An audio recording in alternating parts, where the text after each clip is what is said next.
Hi. So I was just wondering, you talked a lot about like deception in the media and the truth and what's not the truth, and there are a lot of single stories that we see in the media about racism, gender, and what's portrayed. And do you think that in these lies that there's any truth, and if so, whose truth is being told? Is it the truth of the producers? Is what they think that is the truth, or is it our truth of ourselves? And so, how do we correct this behavior, and whose sort of responsibility falls on who needs to educate who? Such a good question. That's a really good question. Whose truth is it? It's a really good question. Um, I think it's partially like, let's say it's partially your truth, but ultimately it's the producer's truth, because the truth is in the edit. The truth is in the edit. But I remember there was a show, and I saw one of the young ladies who was on the show, a reality show, like a living at a house show. And I saw her after the fact, and she says to me, "Robyn, why did you let them do that to me?" And I said, "Well, I didn't get in the hot tub and take my bikini top off. You did that." Like she thought we weren't going to put that in the show. Like I didn't do that. But that was her truth. That was her truth. So, but I do think that the truth is in the edit, ultimately. Even though every edit is a lie? Time-wise, yeah. When time conflates, absolutely. Now, there's certain things that you cannot do as an editor, as a producer. You can't. I mean, that lie only goes so far. Right. Now, and that is a reality. Ethical. That's an ethical reality. When I say that every edit is a lie, I mean that in a very literal sense, right?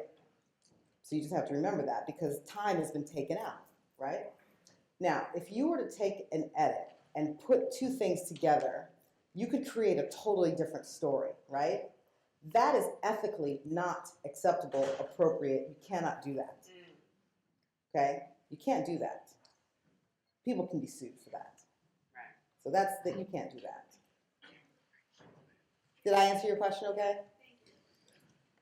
I think along the same lines as the question she was asking about the truth. I mean, I think of like shows like The Housewives of Atlanta, or do I need it? Okay.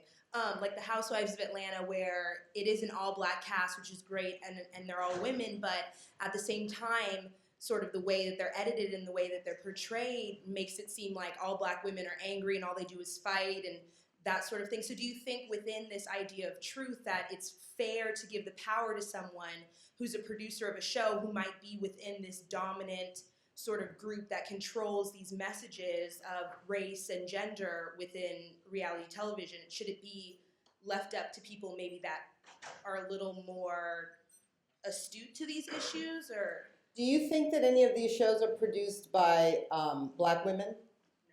There are. Yeah. Now, so just hold on to that for a second and think about it, because some of them are, I know that some of those shows, one of them is produced by a white gay man, some are produced by white men, one of them is produced by a friend of mine who is a black guy, a black man, and some are produced by black females. A black female was a producer on that show with the sorority girl, the black sorority girls. Black woman, okay? What do we do? Now, you use the word, and by the way, I don't disagree with you, but you just can't make that assumption, is my point. But you use the word portrayed as. So again, just remember the analogy of the taking your bikini top off in the hot tub. These women are yelling at each other. Those edits, I mean, yes, they're edits, but the camera is not lying. They did those things. They did those things. That's frustrating in and of itself. I don't watch any of those shows. I cannot. So how we met, we sat on a panel for the National Association of Black Psychologists. Well, that was a fun day. I ended up being the man. I don't know how it happened, but they decided, because I worked at the white network, the Sci-Fi Channel, by the way. I don't do those shows. But they were literally calling me the man. But you're the man. You're the man. Why? Because I work for Sci-fi? I don't get it. So I actually had them to explain to me, I'm sorry, tell me again, who are these characters you're talking about? So they were in the audience telling me something about Nene and some other people, and all, they were telling me, and I said, I'm sorry. See, the thing is, you guys know all the names of these characters, and I don't. Why is that? Because you're watching those shows, but I'm not. See, shut it down.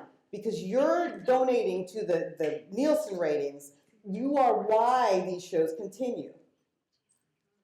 Not me. I don't watch them. I cannot with these divas and these hip-hop wives. I get it, though. Here's the thing to understand. Now, keep this in mind, because society has changed a little bit. And although dramas are coming back, there are a lot more dramas this season. The competition elimination shows and the docu-series, these are the new dramas.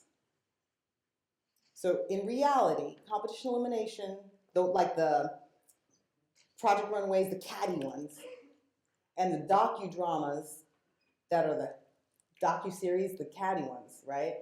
Like Real Housewives. These are the new dramas. That's what people are watching to get their drama. And judgment is comedy.